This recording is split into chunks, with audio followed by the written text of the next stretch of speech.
Hello दोस्तों, स्वागत है आपका आज के सेशन में। आज का सेशन दोस्तों बहुत ही महत्वपूर्ण होने वाला है, जिसमें आपको सीटीपी बाल विकास और पेडागोजी टाप दोस्तों 35% देखने को मिलेंगे दोस्तों, जो कि ये के प्रश्न बहुत ही महत्वपूर्ण है और एग्जाम में आने की बहुत ही संभावना है। तो प्लीज इन प्रश्नों को देखना बिल्कुल ना भूलें। तो देखते हैं दोस्तों आज के पहले प्रश्न को। आज का पहला प्रश्न बहुत ही महत्वपूर्ण है और दोस्तों जो चैनल पर नए हैं वो चैनल को लाइक और सब्सक्राइब जरूर कर ले दोस्तों।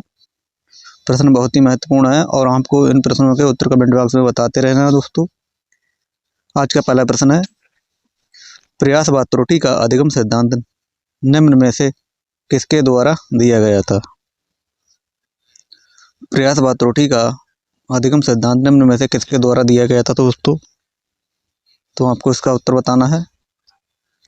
तो दोस्तों ये किसके द्वारा? दोस्तों ये थॉर्नडाइक के द्वारा। ऑप्शन नंबर ए थॉर्नडाइक इसका सही उत्तर हो जाएगा दोस्तों। थॉर्नडाइक ने प्रयास व त्रुटि का दोस्तों अधिगम के सिद्धांत का दोस्तों प्रतिपादन किया था। तो ऑप्शन नंबर ए इसका सही उत्तर हो जाएगा। देखते हैं दोस्तों प्रश्न नंबर 2 को। आज का प्रश्न नंबर 2 बहुत ही महत्वपूर्ण है। प्रश्न नंबर 2 है दोस्तों, पियाजे के संज्ञानात्मक विकास के 4 चरणों में कौन सा सम्मिलित नहीं है? दोस्तों जो पियाजे ने संज्ञानात्मक विकास के 4 चरण बताए थे दोस्तों, उनमें से कौन सा सम्मिलित नहीं है दोस्तों? ये इंद्रियगामक ये दोस्तों था, पूर्व संक्रियात्मक अवस्था ये भी था दोस्तों, अमूर्त भी था दोस्तों, ये नहीं था। तो दोस्तों ऑप्शन नंबर सी इसका सही उत्तर हो जाएगा। तो दोस्तों तीसरा दोस्तों था मूर्त संक्रांत अवस्था दोस्तों। तो ऑप्शन नंबर सी इसका सही उत्तर हो जाएगा। प्रश्न नंबर देखते हैं 3। आज का प्रश्न नंबर तीसरा है, एक अच्छे शिक्षक का सबसे महत्वपूर्ण गुण क्या है? एक अच्छे शिक्षक का सबसे महत्वपूर्ण गुण क्या हो जाएगा? विषय वस्तु का पूर्ण ज्ञान, या फिर अच्छा संप्रेषण कौशल, या फिर विद्यार्थियों के हित का ध्यान रखना, या फिर प्रभावी नेतृत्व का गुण। तो एक अच्छे शिक्षक का दोस्तों क्या महत्वपूर्ण गुण हो जाएगा? तो क्या हो जाएगा दोस्तों? अच्छा संप्रेषण कौशल होना चाहिए उसके अंदर दोस्तों, समझाने की दोस्तों अच्छा तरीका होना चाहिए दोस्तों, जो बच्चों के समझ में आ जाए। और दोस्तों उसके ज्ञान का दोस्तों संप्रेषण कौशल होना चाहिए। ऑप्शन नंबर बी इसका सही उत्तर हो जाएगा।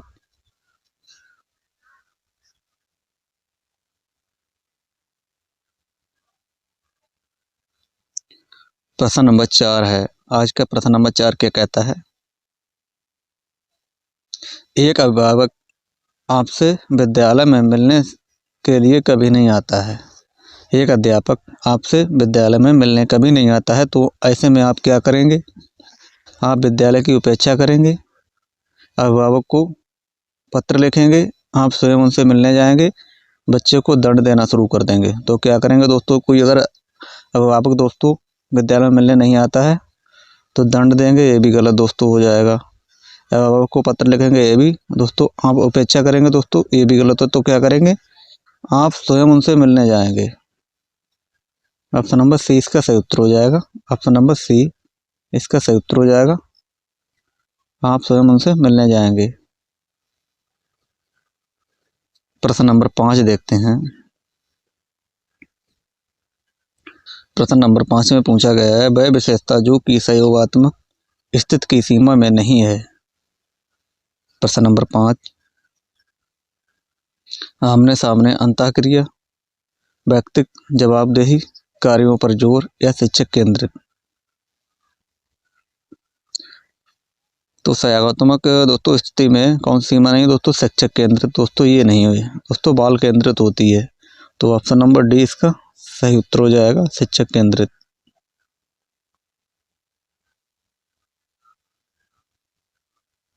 प्रश्न नंबर 6 में पूछा गया है, विकास के अध्ययन के क्षेत्र में निम्नलिखित में से किसका अभूतपूर्व योगदान है? थॉर्नडाइक, पियाजे, स्किनर, या मैकाले। तो अभूतपूर्व योगदान किसका हो जाएगा दोस्तों? ये पियाजे का हो जाएगा। ऑप्शन नंबर 20 का सही उत्तर हो जाएगा प्याजे। प्रश्न नंबर 7 देखते हैं। प्रश्न नंबर 7 बहुत ही महत्वपूर्ण है दोस्तों, ये प्रश्न हर बार सीटेट एग्जाम में पूछा ही जाता है। प्याजे के अनुसार बच्चा अमूर्त स्तर पर चिंतन, बौद्धिक क्रियाओं और समस्या समाधान किस अवस्था में करने लगता है?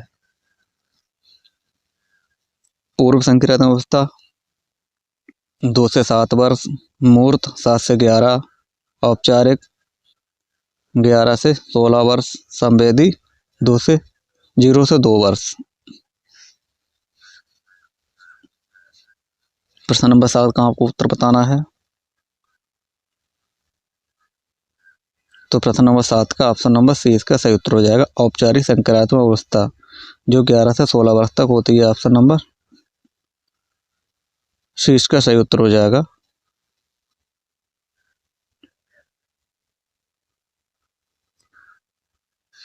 प्रश्न नंबर 8 है, एक अच्छा विद्यालय वह है, कैसा है दोस्तों, जो कड़ी प्रतियोगिता की भावना पर जोर देता हो। गलत, जहां प्रत्येक बालक खुशी का अनुभव करे व बिना किसी के सहयोग से व्यक्तिगत रूप से सीखें। दोस्तों ये भी नहीं होगा। जो बालक के सामाजिक स्थितिकरण को समझे तथा समक्ष कक्षा के वातावरण को प्रगतिशील व प्रेरणास्पद बनाए। ऑप्शन नंबर सी क्या कहता है? ऑप्शन नंबर सी इसका सही उत्तर हो जाएगा। जो बालक के सामाजिक स्थिरीकरण को समझे तथा कक्षा के वातावरण को प्रगतिशील व प्रेरणास्पद बनाए। ऑप्शन नंबर सी इसका सही उत्तर हो जाएगा। याद करना दोस्तों ये भी गलत हो जाएगा, तो ऑप्शन नंबर सी इसका सही उत्तर हो जाएगा।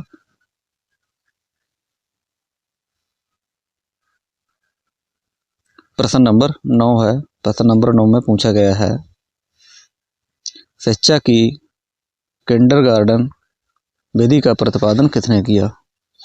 शिक्षा की दोस्तों जो किंडरगार्टन विधि का प्रतिपादन किसने किया? टीपीनर ने, स्पेंजर ने, फ्रोबेल ने, मॉन्टेसरी ने। तो किंडरगार्टन दोस्तों विधि का प्रतिपादन किसने किया? ये फ्रोबेल ने। ऑप्शन नंबर सी फ्रोबेल इसका सही उत्तर हो जाएगा, फ्रोबेल। दोस्तों चैनल को प्लीज सब्सक्राइब जरूर कर लें। प्रश्न नंबर 10 देखते हैं। प्रश्न नंबर 10 में पूछा गया है, जब एक क्षेत्र का अधिगम दूसरे क्षेत्र के अधिगम में सहायता करता है तो उसे क्या कहते हैं? क्या कहते हैं दोस्तों? अधिगम का स्थानांतरण, धनात्मक स्थानांतरण, अधिगम का ऋणात्मक स्थानांतरण,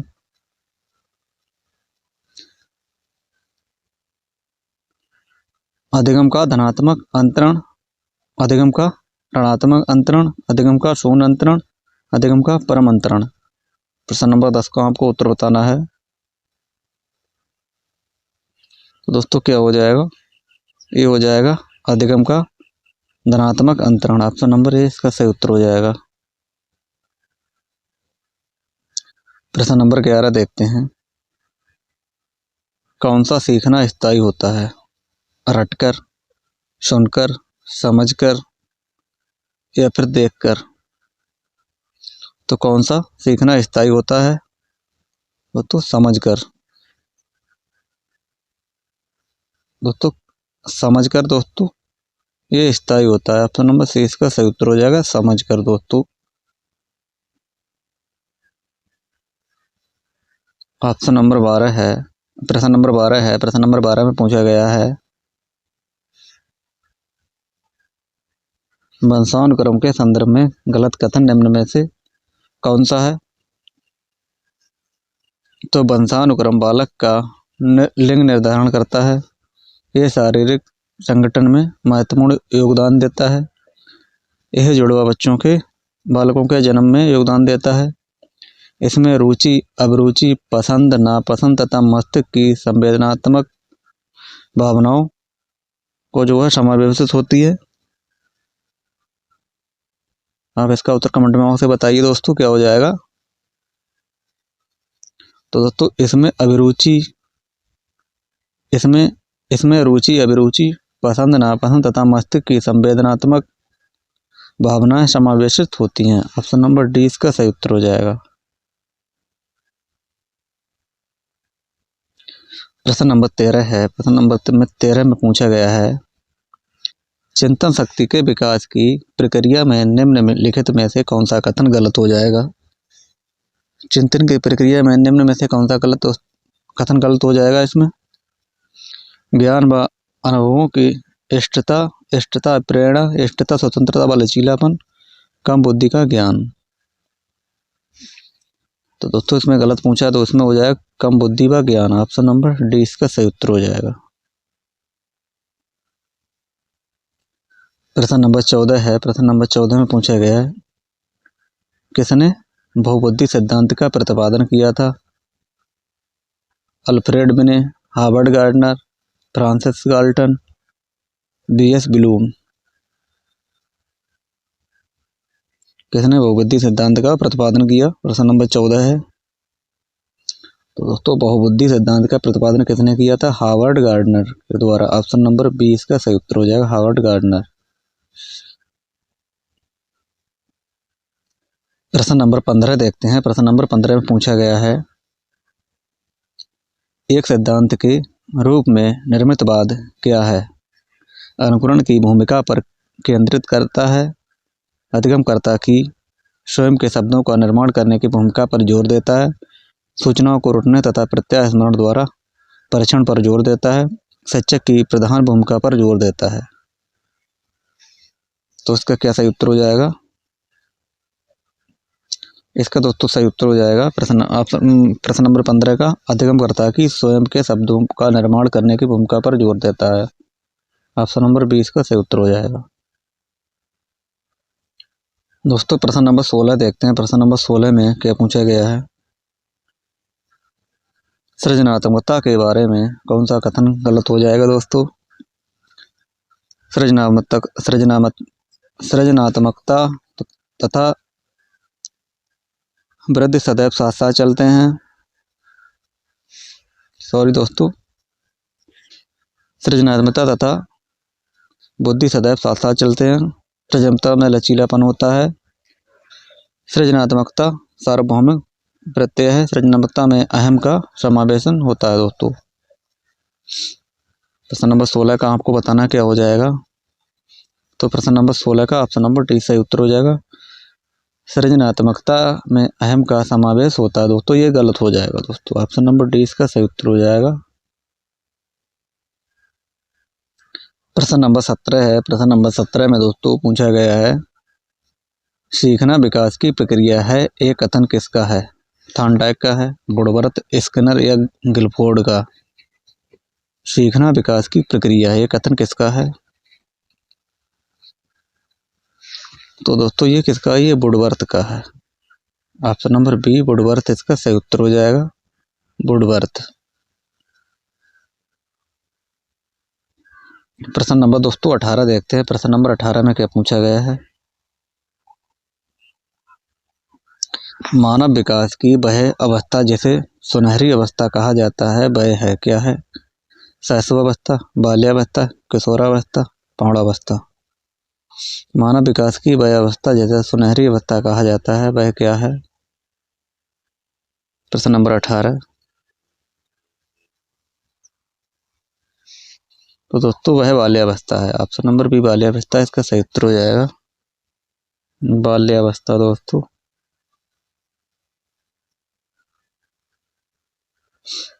प्रश्न नंबर 19 है। प्रश्न नंबर 19 में पूछा गया है, एक व्यक्ति की जीवन में नाम व प्रशंसा कमाने की इच्छा किस प्रकार का अप्रेरक है। आंतरिक, बाह्य, दैहिक या मनोवैज्ञानिक अप्रेरक।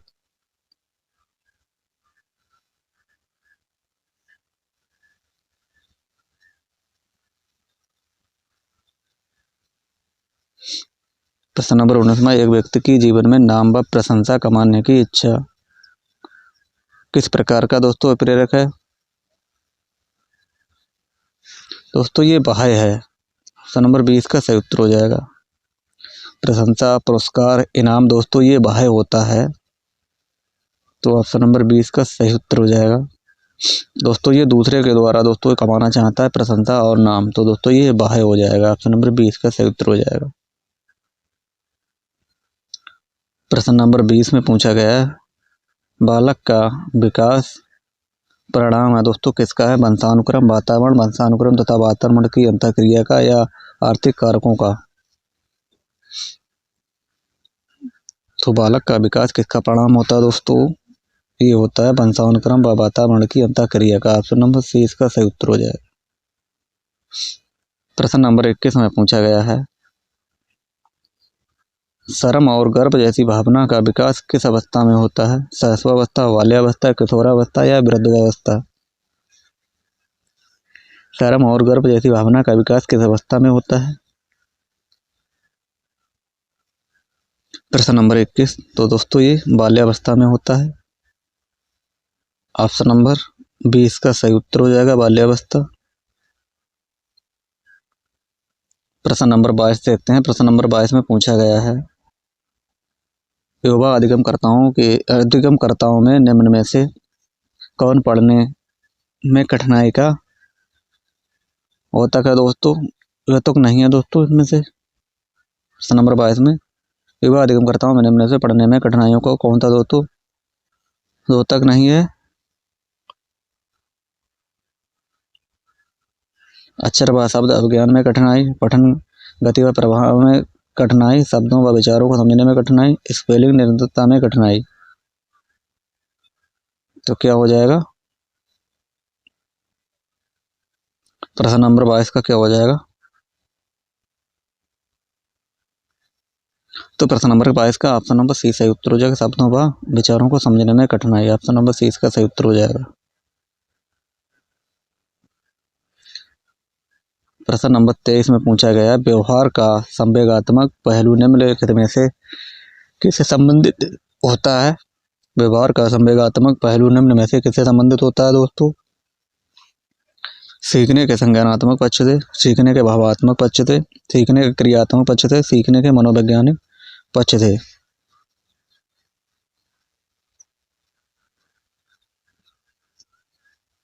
प्रश्न नंबर 23, तो प्रश्न नंबर 23 का ऑप्शन नंबर डी सीखने के मनोवैज्ञानिक पक्ष से। ऑप्शन नंबर डी इसका सही उत्तर हो जाएगा।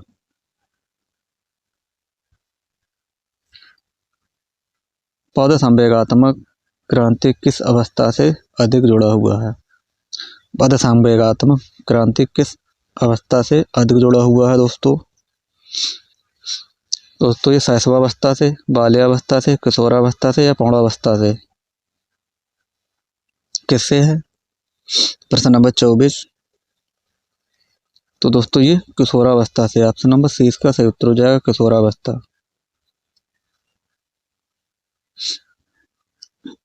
प्रश्न नंबर दोस्तों 25 की बात करें तो, निचली कक्षाओं में पढ़ाते समय एक शिक्षक को प्राथमिकता देनी चाहिए। कैसी देनी चाहिए? व्याख्यान विधि को, गद्य कार्य को, कहानी कथन को, समूह चर्चा को।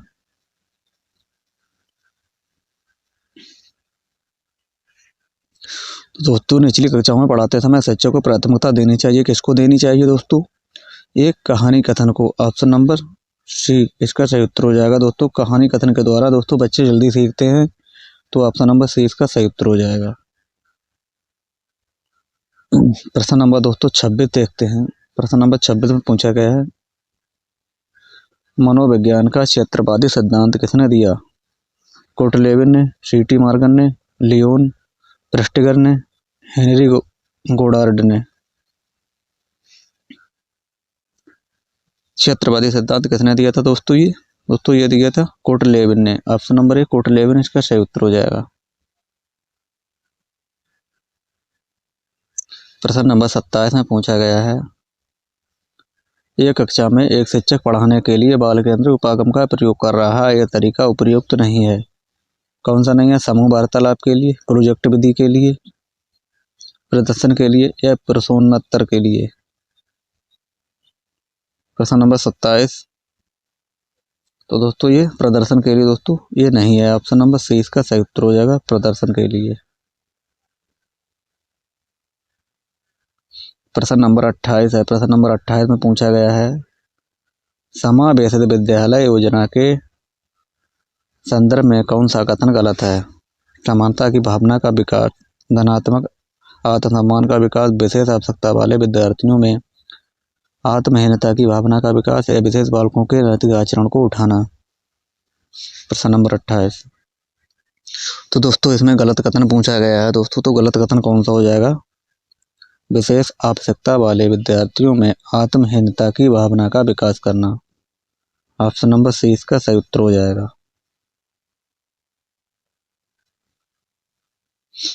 प्रश्न नंबर 29 देखते हैं। निम्न में से जन्मजात अप्रेरक दोस्तों इनमें से कौन सा नहीं है? जन्मजात अप्रेरक इनमें से कौन सा नहीं है? प्यास, निद्रा, भूख, सुरक्षा। तो दोस्तों प्यास भी होती है, निद्रा भी होती है, भूख भी होती है दोस्तों, ये सुरक्षा नहीं होती है दोस्तों। ऑप्शन नंबर डी सुरक्षा इसका सही उत्तर हो जाएगा दोस्तों, सुरक्षा। ऑप्शन नंबर डी दोस्तों ये नहीं होती है। ऑप्शन नंबर डी इसका सही उत्तर हो जाएगा। चलते हैं दोस्तों प्रश्न नंबर 30 पर। प्रश्न नंबर आज का 30 है, विद्यार्थियों को विद्यालय में खेल क्यों खेलने चाहिए? विद्यार्थियों को विद्यालय में खेल क्यों खेलने चाहिए दोस्तों? उन्हें शारीरिक रूप से सशक्त बनाना, यह शिक्षकों का काम आसान करेगा, यह समय बिताने में सहायक होगा, यह सहयोग व शारीरिक संतुलन का विकास करेगा दोस्तों। तो खेल क्यों खेलने चाहिए दोस्तों, आपको इसका उत्तर बताना है। तो दोस्तों ये सहयोग एवं शारीरिक विकास का संतुलन करेगा। ऑप्शन नंबर डी इसका सही उत्तर हो जाएगा।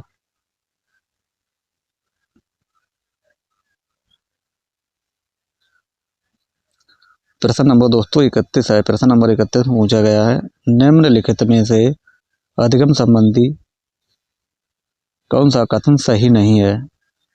इसे उचित वातावरण चाहिए। ऑप्शन नंबर बी परिपक्वता का इससे कोई संबंध नहीं है। ऑप्शन नंबर सी सहायक सामग्री अधिगम में मदद करती है। ऑप्शन नंबर डी अधिगम प्रक्रिया में प्रेरणा महत्वपूर्ण है। प्रश्न नंबर 31 का आपको बताना है, अधिगम संबंधी कौन सा कथन सही नहीं है? प्रश्न नंबर 31। तो दोस्तों ऑप्शन नंबर बी परिपक्वता का इससे कोई संबंध नहीं है दोस्तों, ये सही उत्तर हो जाएगा। गलत पूछा गया है तो ये गलत हो जाएगा, ऑप्शन नंबर बी। प्रश्न नंबर 32 में है, प्रश्न नंबर 32 में पूछा गया दोस्तों, शिक्षा बच्चों में सहायक होती है उनके शारीरिक विकास में, केवल मानसिक विकास में, सर्वांगीण विकास में, केवल चरित्र विकास में। प्रश्न नंबर 32 का आपको बताना है क्या हो जाएगा? तो दोस्तों ये हो जाएगा option number C. Option number C सर्वांगीण विकास में शिक्षा बच्चों में सहायक होती है उनके सर्वांगीण विकास में। ऑप्शन नंबर सी इसका सही उत्तर हो जाएगा। प्रश्न नंबर दोस्तों 33 है। प्रश्न नंबर 33 में पूछा गया है, शिक्षण सबसे अधिक प्रभावी होता है जब विद्यार्थी विषय में रुचि लेते हैं, शिक्षक को विषय का गहन ज्ञान हो, विद्यार्थियों को उनके मानसिक स्तर के अनुरूप शिक्षा दी जाए, एक ही विषय वस्तु को बार बार दोहराया जाए। प्रश्न नंबर 33 है दोस्तों, आपको इसका उत्तर बताना है। प्रश्न नंबर 33 में क्या हो जाएगा? सबसे अधिक प्रभावी कब होगा दोस्तों? विद्यार्थी को उनके मानसिक स्तर के अनुरूप शिक्षा दी जाए। ऑप्शन नंबर सी इसका सही उत्तर हो जाएगा। देखते हैं दोस्तों प्रश्न नंबर 34 को। प्रश्न नंबर 34 में क्या पूछा गया है? प्रश्न नंबर 34 में दोस्तों पूछा गया है, एक बालक कक्षा में सीखे गए गणित का उपयोग किसी अन्य विषय के प्रश्न को हल करने में करता है, तो ये कैसा है दोस्तों? अधिगम का सकारात्मक स्थानांतरण, अधिगम का शून्य स्थानांतरण, अधिगम का नकारात्मक या प्रेरणात्मक स्थानांतरण। प्रश्न नंबर 34 का आपको बताना, तो दोस्तों ये कैसा अधिगम हो जाएगा? तो ये हल करता दोस्तों इसमें क्या है? अधिगम का सकारात्मक स्थानांतरण दोस्तों। ऑप्शन नंबर ए इसका सही उत्तर हो जाएगा। देखते हैं दोस्तों आज का अंतिम प्रश्न। आज का अंतिम प्रश्न बहुत ही महत्वपूर्ण है दोस्तों, आपको इसका उत्तर कमेंट बॉक्स में जरूर बताना है। प्रश्न नंबर 35 में पूछा गया, निम्नलिखित में से बौद्धिक वातावरण को प्रभावित करने वाला सबसे महत्वपूर्ण कारक कौन सा है? विद्यालय का वातावरण, परिवार का वातावरण, या फिर पास पड़ोस का वातावरण या सांस्कृतिक वातावरण। तो बौद्धिक वातावरण को प्रभावित करने वाला सबसे महत्वपूर्ण कारक दोस्तों कौन सा हो जाएगा? प्रश्न नंबर 35 का तो ये विद्यालय का वातावरण। ऑप्शन नंबर ए इसका सही उत्तर हो जाएगा। दोस्तों ये रहे आज के टॉप 35 प्रश्न। दोस्तों आपने इन प्रश्नों में से कितने प्रश्न सही किए हैं उसका उत्तर आपको जरूर कमेंट बॉक्स में बताना है। और जो दोस्तों आज की क्लास में नए छात्र थे वो चैनल को लाइक और सब्सक्राइब जरूर कर लें दोस्तों। आज के लिए इतना ही दोस्तों, मिलते हैं दोस्तों कल, तब तक के लिए दोस्तों।